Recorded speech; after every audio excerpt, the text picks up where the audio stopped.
Ituturo ko sa inyo ngayon kung paano ako nakakuha ng ganito kadaming diamond sa Mobile Legends. Sobrang dali lang gawin mga idol.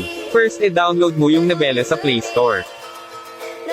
Pagkatapos ma-download, open mo yung app, then click mo yung login. Click enter invitation code.